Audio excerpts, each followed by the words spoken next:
यूं तो कोलकाता का इतिहास काफी बड़ा और रोचक तथ्यों से भरा हुआ है, लेकिन यहाँ के हावड़ा ब्रिज की बात किए बिना इस शहर की कहानी पूरी नहीं होती है। ये ब्रिज हुगली नदी पर बना हुआ है जो हावड़ा और कोलकाता को जोड़ता है।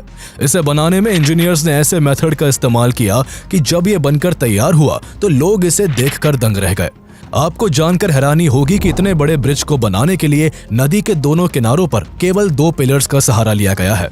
नदी में एक भी पिलर का इसको सपोर्ट नहीं है। साथ ही पूरे ब्रिज में एक भी नट बोल्ट का इस्तेमाल नहीं किया गया है। फिर भी करीब 8 दशकों से ये ब्रिज बिना किसी डैमेज के आज भी अपनी जगह पर जस का तस बना हुआ है। हर दिन इस ब्रिज पर से करीब 1 लाख गाड़ियां और 1.5 लाख से ज्यादा लोग गुजरते हैं, जिस वजह से ये दुनिया के सबसे बिजिएस्ट ब्रिजेस में से एक है। सेकेंड वर्ल्ड वॉर के दौरान 1942 से 1943 के बीच जापान ने कलकत्ता पर कई बार बमबारी की, जिसमें हावड़ा ब्रिज को भी निशाना बनाया गया था, लेकिन जापान की बमबारी से ये ब्रिज बच निकला। पर हैरान करने वाली बात यह है कि जो ब्रिज जापान की बॉम्बिंग से बच गया, उसे आज की डेट में पान और गुटखा खाने वाले लोगों ने बिगाड़ कर रख दिया है। आज की कहानी है world famous and one of the best engineering constructions Howrah bridge की, जिसका नाम तो सबने सुना है, लेकिन इसके करीब 150 साल पुराने इतिहास और इसके बनने की दिलचस्प कहानी के बारे में बहुत कम लोग ही जानते हैं। कोलकाता में एंट्री के लिए ब्रिटिश काल के इस आइकॉनिक ब्रिज से गुजरना भी एक अनुभव है। यह ब्रिज इंडिया की सबसे बड़ी लीवर ब्रिज और सबसे व्यस्त ब्रिजों में से एक ब्रिज है। जब ये ब्रिज पूरा हुआ तब ये देश का पहला और दुनिया का तीसरा ऐसा ब्रिज था। हावड़ा ब्रिज की सबसे बड़ी खासियत ये है कि ये ब्रिज जो है वो पूरी दुनिया से कोलकाता को जोड़ता है। 18th सेंचुरी के मिड तक अंग्रेजों ने लगभग पूरे भारत पर अपना कब्जा कर लिया था।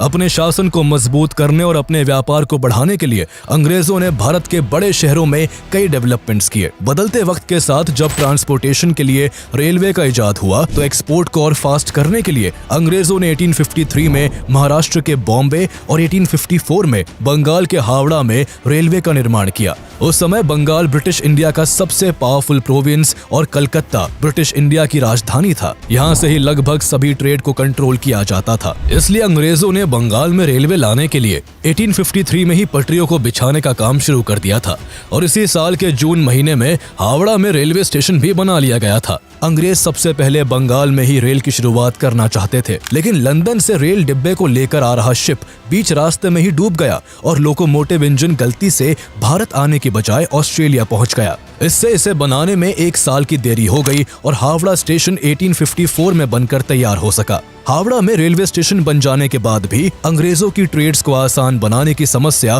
पूरी तरह सॉल्व नहीं हो सकी थी, क्योंकि अब भी उनके लिए हावड़ा और कलकत्ता के बीच बहने वाली हुगली नदी बाधा बन रही थी। हावड़ा में अंग्रेजों ने अपनी कई फैक्ट्रीज लगा रखी थी। ऐसे में उन्हें नदी के रास्ते जहाजों से सामान को एक जगह से दूसरी जगह भेजने में काफी दिक्कतों का सामना करना पड़ता था। बरसात के समय में जब हुगली नदी का वाटर लेवल बढ़ जाता था तो अंग्रेजों को अपना व्यापार कुछ दिनों के लिए मजबूरन बंद करना पड़ता था। अंग्रेजों को हावड़ा से कलकत्ता अपना माल ढोने के लिए हुगली नदी में कई जहाजों को चलाना पड़ता था, जो उनके लिए काफी कॉस्टली और समय की बर्बादी भी होता था। वहीं हुगली रिवर में फ्लड आने से कई बार उनका रॉ मटेरियल भी खराब हो जाता था। कई बार हुगली क्रॉस करने के दौरान उनका जहाज बीच नदी में पलट जाता। हुगली नदी ब्रिटिशर्स के साथ साथ आम लोगों के लिए भी परेशानी की वजह बनी हुई थी, जिन्हें हावड़ा और कलकत्ता आने जाने में भारी समस्या से जूझना पड़ता था। जब से हावड़ा स्टेशन बना था तब से प्रॉब्लम और भी उभर कर सामने आने लगी थी। लोकल से लेकर विदेशी लोगों तक सभी को कलकत्ता से हावड़ा पहुंचकर ट्रेन पकड़ने के लिए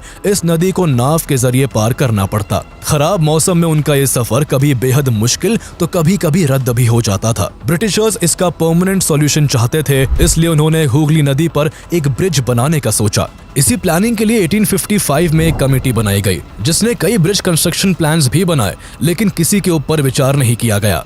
कुछ सालों तक इस काम की ओर अंग्रेजों की नजर नहीं गई, लेकिन 1862 में ब्रिटिश सरकार एक बार फिर से जागी और ईस्ट इंडियन रेलवे कंपनी के चीफ इंजीनियर जॉर्ज टर्नबुल को हुगली नदी पर पुल बनाने का काम सौंप दिया गया। उन्हें जल्द से जल्द इसकी डिटेल स्टडी कर रिपोर्ट देने को कहा गया। टर्नबुल इससे पहले हावड़ा रेलवे स्टेशन बनाने का काम कर चुके थे। गवर्नमेंट के ऑर्डर्स मिलते ही वो इसकी प्लानिंग में लग गए। कई महीनों के रिसर्च के बाद 19 मार्च 1862 को उन्होंने अपनी रिपोर्ट सरकार को सौंपी, लेकिन किसी कारण ब्रिज बनाने का काम एक बार फिर से शुरू नहीं किया जा सका। करीब 8 साल तक ब्रिज का काम यूं ही ठंडे बस्ते में पड़ा रहा। इसके बाद 1870 में कैलकाटा पोर्ट ट्रस्ट की स्थापना हुई और ब्रिटिश सरकार ने 1871 में हावड़ा ब्रिज एक्ट पास करके ब्रिज बनाने का काम ईस्ट इंडिया कंपनी के chief engineer Sir Bradford Leslie को सौंप दिया। वो यहाँ एक पॉन्टून ब्रिज बनाने का प्लान लेकर आए। इस प्लान के मुताबिक इस ब्रिज को कुछ इस तरह से डिजाइन किया जाना था कि जरूरत पड़ने पर इसे बीच से खोलकर 2 हिस्सों में अलग किया जा सके, ताकि नदी से गुजरने वाले बड़े जहाज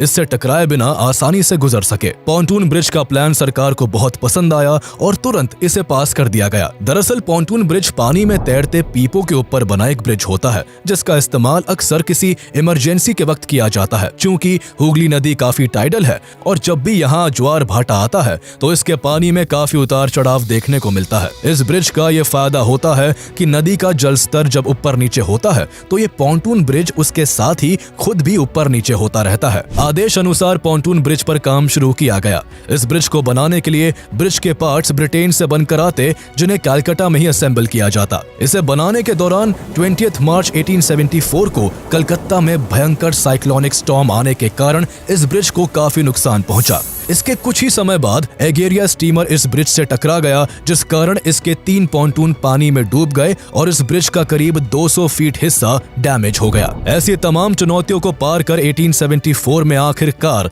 ये ब्रिज बनकर तैयार हो गया। इस ब्रिज को बनाने में लगभग 3 साल का वक्त लगा और करीब 22 लाख का खर्चा आया। यह पॉन्टून ब्रिज 1528 फीट लंबा और 62 फीट चौड़ा था।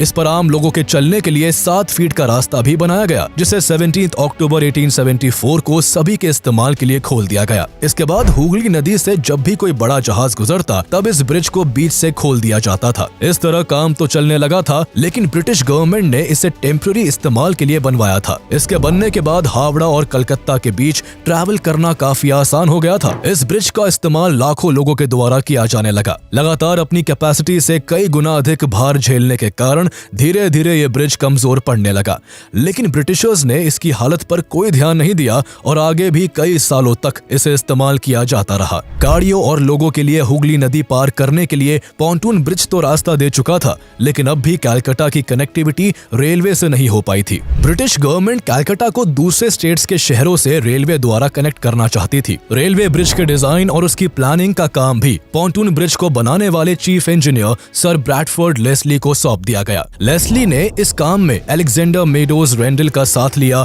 और दोनों ने मिलकर डिजाइन तैयार करके इस ब्रिज के चीफ इंजीनियर आर्थर जॉन बैरी को सौंप दिया। 1882 में इस ब्रिज को बनाने का काम शुरू कर दिया गया और 1887 में यह बनकर तैयार हो गया। इस साल महारानी विक्टोरिया के शासन के 50 साल पूरे हो रहे थे और ब्रिटिश ऑफिसर्स इसे गोल्डन जुबली ईयर के रूप में सेलिब्रेट करना चाहते थे। इसी वजह से इस ब्रिज का नाम जुबली ब्रिज रख दिया गया। रेलवे ब्रिज बन जाने के बाद भी पॉन्टून ब्रिज का लोड कम नहीं हो सका था और 20th सेंचुरी की शुरुआत तक इस ब्रिज पर बैलगाड़ियों का लंबा जाम लगने लगा था। उस वक्त ब्रिटिश इंडिया की कैपिटल सिटी होने के साथ साथ कलकत्ता इकोनॉमिक सेंटर भी बना हुआ था, जिस वजह से यहाँ लोगों की भीड़ बढ़ चुकी थी। इस बढ़ती भीड़ से पॉन्टून ब्रिज बुरी तरह इम्पैक्ट हो रहा था। सामान से लदी कई बैलगाड़ियां रोज इस ब्रिज पर घंटों खड़ी रहती थी। इतना भार उठा पाना इस ब्रिज के लिए इम्पॉसिबल हो चुका था। 1905 में एक्सीडेंट के खतरे को देखते हुए ब्रिटिश गवर्नमेंट ने इसका टेक्निकल इंस्पेक्शन करवाया, जिसमें ब्रिज की बेहद खराब स्थिति का पता चला। ब्रिज की ऐसी कंडीशन को देखते हुए जल्द ही एक नए ब्रिज के कंस्ट्रक्शन पर सरकार को ध्यान देने के लिए कहा गया। इसके बाद ब्रिटिश गवर्नमेंट तुरंत हरकत में आ गई और नए ब्रिज के कंस्ट्रक्शन के लिए उसकी प्लानिंग और डिजाइन तैयार करने में जुट गई। अगले ही साल 1906 में पोर्ट कमीशन ने ईस्ट इंडियन रेलवे के चीफ इंजीनियर R.S. हायट और कलकत्ता कॉर्पोरेशन के चीफ इंजीनियर W.B. मैकेब की अध्यक्षता में एक कमेटी बनाई। उन्हें हुगली नदी पर एक नए ब्रिज के प्लान्स को रिव्यू कर उन पर डिटेल रिपोर्ट देने को कहा गया। दोनों ने कुछ महीनों में इस पर रिपोर्ट तैयार कर ब्रिटिश गवर्नमेंट को सौंप दी। कमेटी ने अपने रिपोर्ट में 6 तरीके के ब्रिज बनाने के सुझाव पोर्ट कमीशन को भेजे थे, जिसमें टनल ब्रिज से लेकर फ्लोटिंग ब्रिज का सुझाव भी शामिल था। सभी 6 सुझावों पर गहन विचार किया गया। ब्रिज के कंस्ट्रक्शन, फाइनेंशियल एस्पेक्ट और ट्रैफिक पोटेंशियल को देखते हुए यहाँ फ्लोटिंग ब्रिज बनाने का निर्णय लिया गया। इसके बाद पोर्ट कमीशन ने इस नए फ्लोटिंग ब्रिज के डिजाइन एंड कंस्ट्रक्शन के लिए टेंडर निकाला, जिसमें 23 कंपनीज को शॉर्टलिस्ट किया गया। इन कंपनीज को ब्रिज की डिजाइन बनाकर कमेटी को सौंपना था और सबसे बेस्ट डिजाइन बनाने वाली कंपनी को 3000 पाउंड का इनाम मिलना था। इन सभी कंपनीज ने अपनी डिजाइन्स को सबमिट किया, जिसमें से कमेटी को एक जर्मन कंपनी की डिजाइन पसंद आई, लेकिन उसे भी लोकेशन के हिसाब से अप टू मार्क ना मानते हुए ड्रॉप कर दिया गया। जहां नए ब्रिज पर प्लानिंग चल रही थी, तो वही बंगाल उस समय एक बड़ी राजनीतिक उथल पुथल से गुजर रहा था। लॉर्ड कर्जन के बंगाल पार्टीशन के फैसले के बाद हो रहे आंदोलनों के कारण नए ब्रिज के कंस्ट्रक्शन का काम शुरू नहीं हो सका। कई सालों तक ब्रिज का काम इसी तरह अटका रहा और साल 1911 आ गया। इस साल अंग्रेजों ने कलकत्ता की जगह दिल्ली को भारत की राजधानी बनाने का निर्णय लिया। राजधानी चेंज होने के कारण एक बार फिर पुल के कंस्ट्रक्शन